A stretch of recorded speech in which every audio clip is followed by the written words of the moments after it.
With this session, we're going to conclude the study we've been doing on Luke's emphasis on prayer in his gospel. In the first session, I mentioned we may go into the book of Acts.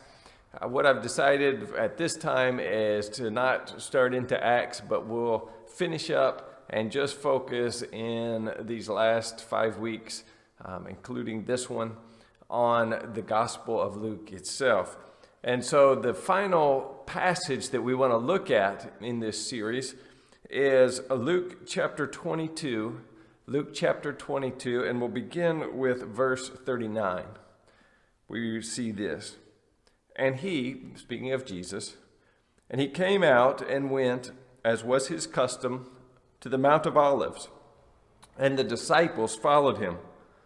And when he came to the place, he said to them, "Pray that you may not enter into temptation."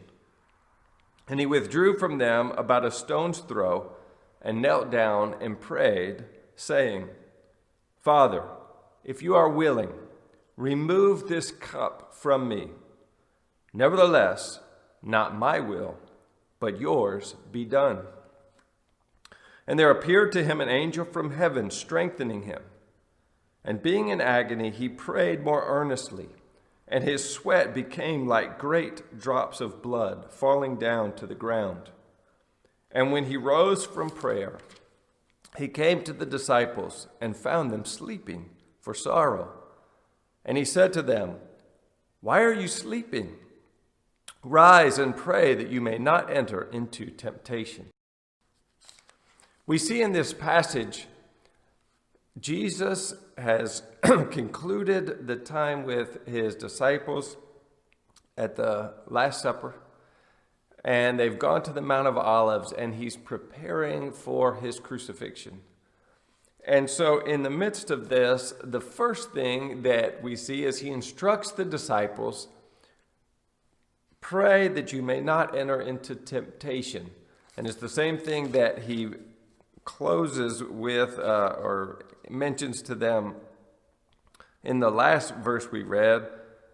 He finds that they had been sleeping. Now their sleep, it says, was from sorrow.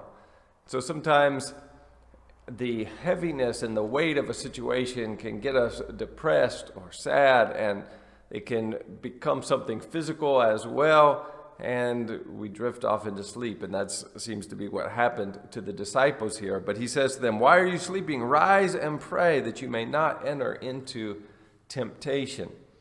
So there's, I think, two elements we can think of in terms of this temptation. One is just the temptation of giving in to the depression, or giving in to the heaviness of the situation, or the weight of what's happening or expected to happen, or seeing Jesus in his sorrowful state for some of them, and letting that overcome them physically. There's that temptation and falling asleep. Then there's also, I think, the broader temptation of this, a reflection of what we see in the Lord's Prayer, "Lord, deliver us from evil." Jesus is telling them, you can tell by my attitude that difficult times are about to arrive. They're going to be very difficult for me. That's why I'm spending this time in prayer. But they'll be difficult for you too. And so you enter into prayer, that you will not be tempted to fall in ways that would not restore you to God or be positive in your walk with your Father in the events that are about to happen. Now, we know from previously that they were going to be dispersed, and Peter was going to deny him. So Jesus was aware of those things. But as we mentioned previously, Jesus had prayed for Peter. He was going to be restored. But Jesus is giving them responsibility. Hey, you need to pray for yourself. And you need to pray that these situations in your life would not shipwreck you, but that you would stay the course, you would endure.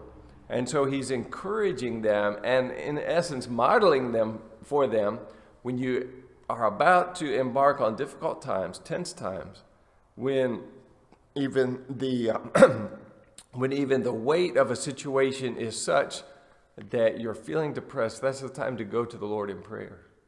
That's the time to go to him, to receive help from your Father in times of testing and temptation.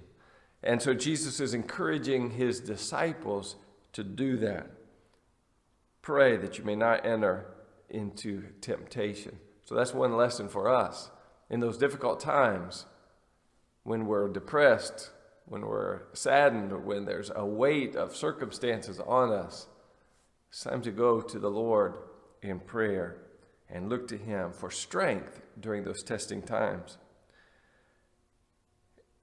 I'll get to the content of his prayer in a moment, but he prays, and it says in verse 43, "And there appeared to him an angel from heaven, strengthening him."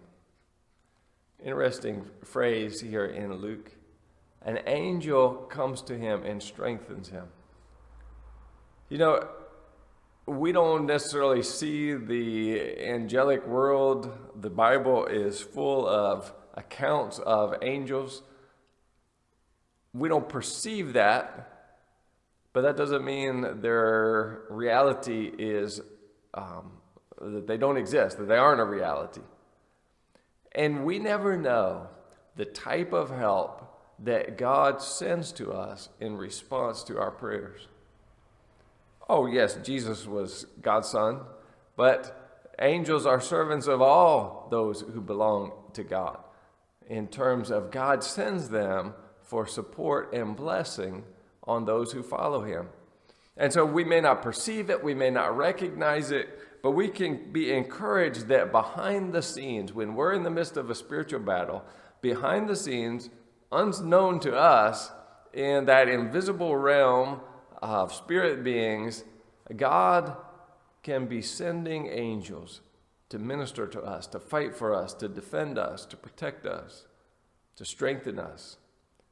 And so this little insertion by Luke here is an encouragement that prayer can change things in realms that we don't see. It can influence things in realms that we're not aware of with our physical eyes, but they're real nonetheless. And so we can be encouraged when we pray. Sometimes we could think, well, nothing's happening. Well, we don't know that. There may be things happening in realms that we don't perceive. An angel from heaven came and strengthened him during his time of prayer. The same can be true for us. I want to comment as well on verse 44. "And being in agony, he prayed more earnestly, and his sweat became like great drops of blood falling down to the ground." Prayer here was something that was difficult. It was something that Jesus was using to pour out his emotions and the passion and the things that he was feeling. Prayer isn't always some just easy, flippant, "Yeah, Lord, bless me." No. It's an occasion where when we're under great stress, we pour that stress out to the Lord. Now, I will comment, at times, people have interpreted this passage as Jesus sweating drops of blood.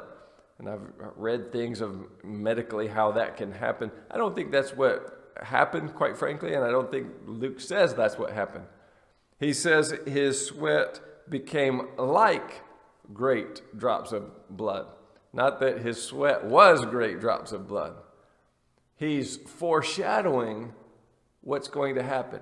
He's pointing in his description of the reality of what happened. Jesus was sweating. It was a difficult time. Jesus was working and giving himself over to this decision and this process of the cross. And in the midst of that, the sweat is coming from him as physically he's experiencing the suffering, or looking towards the suffering that he's going to experience. And he's wrestling with his emotions and all that will entail spiritually for him to go through this event of being crucified for the sins of the world and all of that being placed on him. And as a human being, that is affecting him physically, and he's sweating as he's working through this in prayer. And his sweat is pouring out and it's dripping as if it were blood, foreshadowing the fact that in a few short hours, his blood would be literally dripping. But first, he works through it in prayer. And so his sweat drops as he works through these issues, as he comes to these conclusions in prayer that this is going to happen. This is my destiny. I'm following through on this. And he undergoes mentally and spiritually the preparation for that. That sweat dropping prepares the way for the blood dropping soon to come. So I think that's the way that Luke is tying these together and why he describes the sweat in the way that he does. If it hadn't been for the time of prayer and the agony of that moment, Jesus would not have been prepared for the agony of the cross. Sometimes we may not perceive it, but if we don't go through some things in prayer, maybe we're not ready for them in life itself. It's an interesting thing to think of. That as maybe we have a tendency to worry, maybe we have a tendency towards concern, and we have approached that in the past naturally, and we've given ourselves over to worry. Well, maybe that's not what God is wanting at all. Maybe what he wants to train us in is, hey, when you feel that stress coming on you, that's the time to go to prayer and to pour out and to work through that agony in prayer, because as you do that in prayer, you will prepare yourself for the real thing. That's something for us to consider as we see this picture of Jesus and his sweat.